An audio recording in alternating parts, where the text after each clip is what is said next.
Today we celebrate the Immaculate Conception, this great solemnity which celebrates the Blessed Virgin Mary being conceived without sin and in the fullness of divine grace in the womb of her mother Anne, always falls in the season of Advent.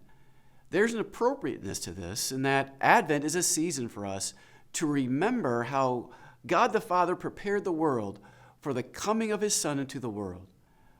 One of the primary events of this preparation is the creation of the one who would become the mother of his divine Son, the Virgin Mary.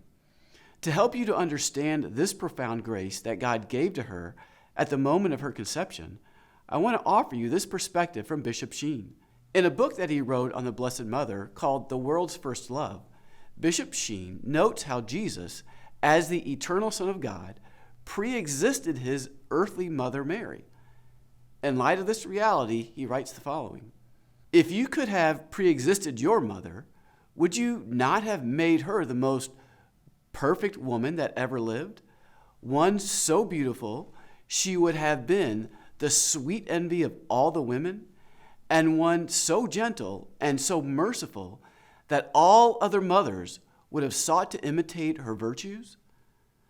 Why then should we think that God would do otherwise?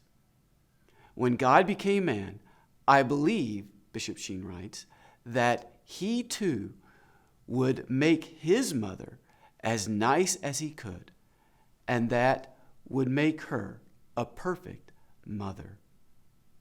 Now, let's listen to how Pope Pius IX described the gift of Mary's creation of her Immaculate Conception in his Apostolic Constitution, which formally defined the dogma of the Immaculate Conception.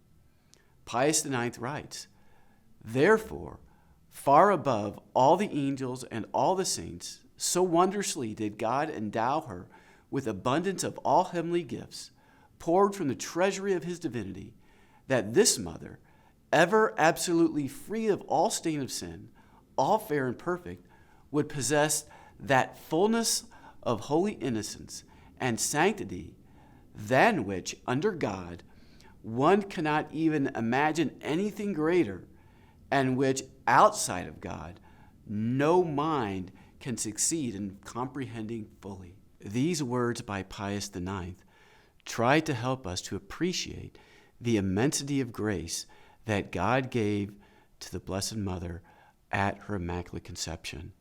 And from this, I hope we're able to see that truly, from all eternity, the Son of God, Jesus, was able to create the most perfect mother, a maternal masterpiece.